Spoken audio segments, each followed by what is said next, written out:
you seem to be very blessed. Why are you blessed so much, and maybe somebody else isn't? Have you ever thought about that? Well, I think because I choose to be blessed, because I follow God all the time. I love Jesus.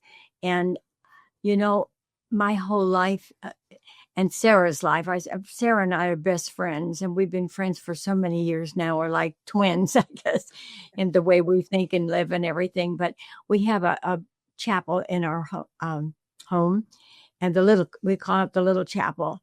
And Sarah is used by God in a very special way. She's used as the conduit. God does the healing, but God uses her as a conduit. And every time we have a service, and I know you've attended it. In fact, you gave your testimony because you had a healing and there are healings that happen at every single service that we have. So over these years, so many people have been healed, completely healed of things that, they say, oh, it's impossible. But nothing is impossible with God.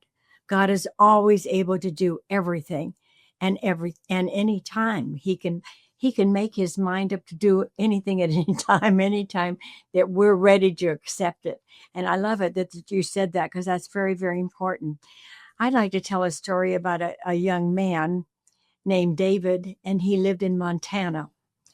And this young man was such a fine young man, and he was strong, and he used to love in Montana, he would go over the mountains and walk. And he just loved that. Every single day he would do that. Well, he got hit with Lyme disease, and he became very ill. And for 14 years, he struggled with the Lyme disease. They tried everything and nothing worked. And he was just desperate. And his aunt ended up moving here to Arizona.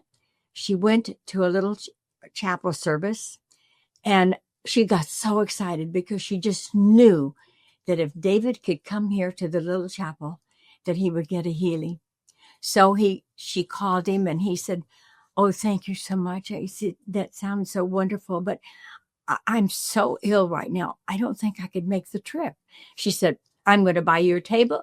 I'm going to buy you a ticket, and I'm going to meet you at the airport when you come here, and I'm going to take you home with me, and then I'm going to take you to the chapel, because I believe that you're going to get healing."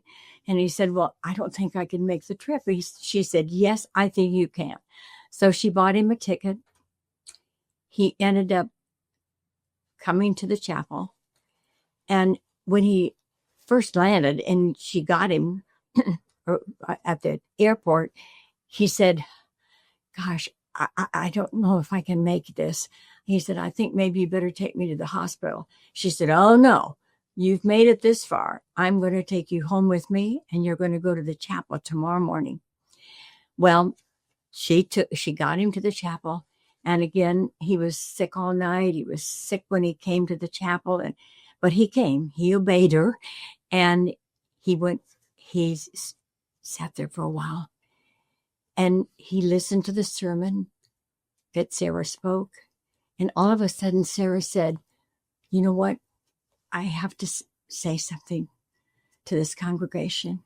There's a young man here today, and that God has a special healing he wants to give him, but he's blocking the healing. He is not accepting what I want to give him. I am asking him, if he wants the healing, he must open his heart and accept it."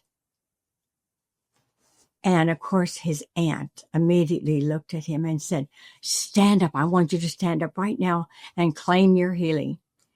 Well, he obeyed her again, stood up, and he began to feel the Holy Spirit.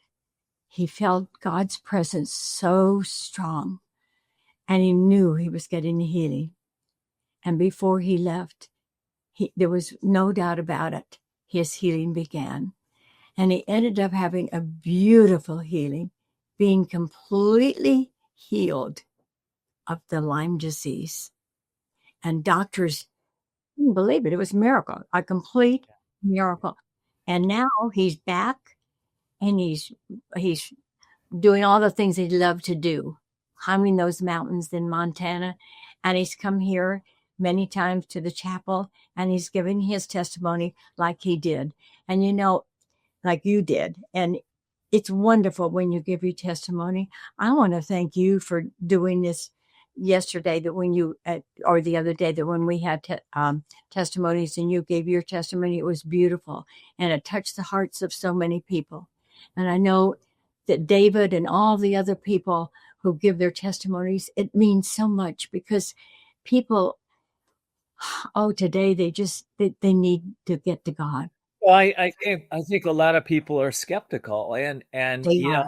I Many churches don't have a healing service. right, they don't.